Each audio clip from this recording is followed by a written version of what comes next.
अस्सलाम वालेकुम स्टूडेंट्स, उम्मीद करते हैं आप सब खैरियत से होंगे। स्टूडेंट्स, आज का जो हमारा टॉपिक है वो है DBMS और इसके ऑब्जेक्टिव्स की हम बात करेंगे कि इसके मकासद क्या हैं, DBMS है क्या। हम पिछले लेक्चर में भी DBMS देख चुके हैं। आज हम मज़ीद इसको हम डिस्कस करते हैं कि इसके ऑब्जेक्टिव्स क्या हैं और आज हम पहले इसकी आउटलाइन देख लेते हैं कि आज के लेक्चर में हम क्या क्या डिस्कस करेंगे। तो आज हमारे पास है DBMS है, ऑब्जेक्टिव्स है और इसके फीचर्स भी हैं, यानी कि क्या क्या इसमें खूबियाँ होती हैं, ये भी हम डिस्कस करेंगे। इसके बाद हम स्टार्ट करते हैं आज का लेक्चर। तो सबसे पहले DBMS देखते हैं कि ये है, इसकी फुल फॉर्म हमने पहले भी डिस्कस किया, डेटाबेस मैनेजमेंट सिस्टम है। असल में ये है क्या DBMS की, अब यहाँ से लेकर यहाँ तक क्या है डेफिनेशन है DBMS की कि कलेक्शन ऑफ प्रोग्राम्स की। इसके अंदर बहुत सारे प्रोग्राम्स आते हैं। क्यों? वो प्रोग्राम किस वजह से काम आते हैं? That are use to create, maintain and access database.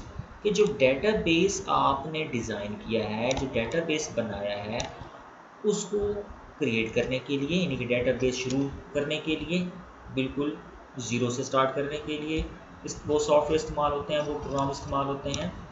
फिर जब आपने डेटाबेस क्रिएट कर लिया है तो उसको मेंटेन करने के लिए भी इस्तेमाल किया जाता है, और मेंटेन करने के बाद जब ज़रूरत पड़ती है तो उसको आप क्या करते हैं, एक्सेस भी करते हैं, रिट्रीव भी करते हैं, उसको डाटा वहाँ से अगर किसी वक्त हासिल करना हो तो भी करते हैं। In a convenient and efficient manner, यानी कि आसानी के साथ हमें सारी चीज़ें मिल जाएं। कन्वीनियंट एंड एफिशिएंट मैनर का मतलब कि हमें आसानी के साथ तमाम चीज़ें मिल जाएं। यूजेस डेटाबेस मैनेजर सॉफ्टवेयर, तो इसके लिए डेटाबेस मैनेजर सॉफ्टवेयर इस्तेमाल होते हैं। ये आगे प्रैक्टिकल भी हम देखेंगे क्लास में कि इसका प्रैक्टिकल इस्तेमाल कैसे होता है। Control the structure of database, तो DBMS का काम क्या होता है कि डेटाबेस का जितना भी आपने डिज़ाइन बनाया है, जो भी स्ट्रक्चर बनाया है, उसको सारे को कंट्रोल करना होता है। यूज बाय डिफरेंट ऑर्गेनाइजेशन, आप कहीं पर भी चले जाते हैं, किसी कंपनी में, ऑर्गेनाइजेशन में, किसी इदारे में, किसी तालीमी इदारे में चले जाते हैं तो वहाँ पर इसका इस्तेमाल ज़्यादा होते हैं। अब इसकी बात कर लेते हैं ऑब्जेक्टिव्स की। तो शेयर एबिलिटी एक इसका ऑब्जेक्टिव है, अवेलेबिलिटी इसका एक ऑब्जेक्टिव है, इवॉल्वेबिलिटी एक ऑब्जेक्टिव है, एक डेटाबेस इंटेग्रिटी है। हम बारी बारी इसको देखते हैं कि ये क्या चीज़ें हैं। सबसे पहले हम बात करते हैं शेयर एबिलिटी की। शेयर एबिलिटी, शेयर का मतलब शराकत से है, ठीक है। दूसरे तक यानी कि डाटा पहुंचाना। डाटा क्यों पहुंचाया जाता है? फीडबैक करने के लिए डाटा को शेयर किया जाता है, यानी कि एबिलिटी टू शेयर डाटा के DBMS जब आप इस्तेमाल करते हैं तो डाटा को शेयर भी कर सकते हैं। मतलब क्या है? Means data is shared by different people. कि आप एक ऑफिस में काम कर रहे हैं तो आपने उस काम को, अगर आपने किसी अपने बड़े ओहदे वाले बंदे को दिखाना है फीडबैक के लिए, या किसी अपने कुलीग को दिखाना है, तो आप डाटा क्या करेंगे, उनके साथ शेयर करेंगे ताकि वो अपना फीडबैक दे सकें। तो data store at central place, यानी कि डाटा स्टोर क्या होता है, एक जगह पर स्टोर होता है और आप मुख्तलिफ जगहों से उसको क्या कर सकते हैं, एक्सेस कर सकते हैं। Different users access from different location. अब इसकी एग्जांपल जैसा कि आप स्टूडेंट्स के रिजल्ट्स आते हैं, ठीक है। अब रिजल्ट्स अगर बाय सरगोदा की बात की जाए, सरगोदा बोर्ड की बात की जाए, तो सरगोदा बोर्ड के डेटाबेस में वो एक डाटा पड़ा है। अब कोई सरगोदा बोर्ड के जो स्टूडेंट्स हैं वो आपके शहर से हैं, कोई किसी दूसरे शहर से भी हैं, इसी तरह मुख्तलिफ शहरों से, लेकिन उनको कहाँ से मिल रहा है रिज़ल्ट?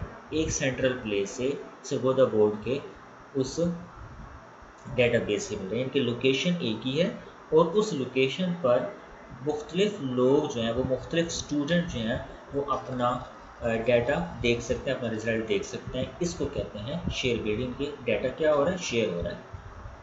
इससे फ़ायदा क्या हुआ? Reduces storage cost and provide data consistency, यानी कि कॉस्ट जो है वो कम पड़, क्योंकि एक ही जगह पर है, मुख्तलिफ जगहों पर डाटा रखने की ज़रूरत। अगर मुख्तलिफ जगहों पर डाटा रखते तो इसका मतलब है उसकी कॉस्ट ज़्यादा पड़ जाती, उसका खर्चा ज़्यादा हो जाता और वो इनकन्सिस्टेंट भी हो जाता। अगर शेयर एबिलिटी एक फ़ीचर है, एक ऑब्जेक्टिव है, जिससे क्या होता है कि कंसिस्टेंट रहता है डाटा, यानी कि उसमें अगर, क्योंकि एक ही जगह अगर चेंज करनी है तो वो चेंज मुकम्मल तौर पर होगी, ये नहीं है कि अगर आप 2-3 जगहों पर हैं तो एक जगह चेंज करें, एक जगह चेंज ना करें, वो इनकन्सिस्टेंसी आ जाता है। वो हमने पहले इसके प्रॉब्लम्स में डिस्कस किया था, इनकन्सिस्टेंसी वो डिटेल से देखा था कि क्या चीज़ है। नेक्स्ट हमारे पास है अवेलेबिलिटी। अवेलेबिलिटी का लफ्ज़ी मतलब क्या होता है कि कोई चीज़ आपको मुयस्सर हो, वक्त पर मुयस्सर हो, उसको हम अवेलेबिलिटी कहते हैं, कि हर वक्त मौजूद हो। Means user must able to access data and DBMS easily, कि जो डेटाबेस आपने बनाया है, जो उसमें डाटा रखा है, उसको हम इजीली क्या कर सकें, एक्सेस कर सकें। Data should be available when and where it is required, कि जब भी दरकार डाटा हो, जब भी डाटा क्या हो, दरकार हो, जब भी आपको डाटा चाहिए हो, तो कोई मुश्किल पेश ना, बल्कि उसी वक्त जो है वो डाटा आपको मिल जाए। तीसरी जो चीज़ हमारे पास है वो है इवॉल्वेबिलिटी। स्टूडेंट्स, इवॉल्वेबिलिटी आपके लिए एक नया लफ्ज़ है। इसका मतलब क्या है? कि इसका मतलब ये है कि mean that DBMS should provide the facility, कि DBMS में ऐसी सहूलत हो, कैसी सहूलत हो, टू चेंज द डेटाबेस, कि कभी कभी डेटाबेस में चेंज करना पड़ता है। क्यों चेंज क्यों करना पड़ता है? Due to increase in user requirement, कि जो यूज़र यानी कि जो इस्तेमाल करने वाला होता है, कि डेटाबेस को जिसने इस्तेमाल करना है, उसकी रिक्वायरमेंट्स चेंज हो जाती हैं। जब यूज़र की रिक्वायरमेंट चेंज हो जाती हैं तो उसके हवाले से हमें DBMS में मौजूद डेटाबेस का स्ट्रक्चर चेंज करना पड़ता है, और change in the technology he change करनी पड़ती है। जैसे जैसे ज़माना गुजर है, आप देखते हैं कि लैपटॉप कंप्यूटर्स की मुख्तलिफ जनरेशन आ रही हैं, तो क्या आप पुरानी जनरेशन लेके बैठेंगे? नहीं, ऐसी बात नहीं होती, बल्कि ज़माने के साथ साथ आपने अपने आप को अपडेट करना होता है। टेक्नोलॉजी अगर नई आ रही है तो आपने उस नई टेक्नोलॉजी की तरफ मूव करना है। आप पुरानी टेक्नोलॉजी को क्या कर देते हैं, गिव अप कर देते हैं। तो अगर आप नई टेक्नोलॉजी में जाते हैं, एक नए इन्वायरमेंट में जाते हैं, तो आपको अपने डेटाबेस का स्ट्रक्चर भी चेंज करना होता है। इस कंसेप्ट को क्या नाम देते हैं हम? वॉल्वेबिलिटी का नाम देते हैं।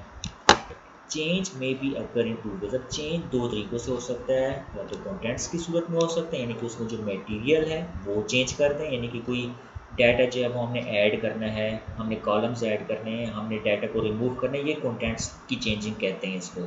दूसरा हमारे पास है चेंज बाय स्ट्रक्चर, कि आपने पूरे का पूरा डेटाबेस का जो स्ट्रक्चर है वही तब्दील करना है। अब मिसाल क्या है इसकी? The structure of the database may be change, कि हो सकता है कि डेटाबेस का स्ट्रक्चर जब चेंज करना हो, of the operation of an organisation is expanded. मिसाल के तौर पर एक मैं बहुत सिंपल सी एग्जांपल दे रहा हूँ, आपने इसको समझना है, वॉल्बिलिटी का कंसेप्ट क्लियर हो जाएगा।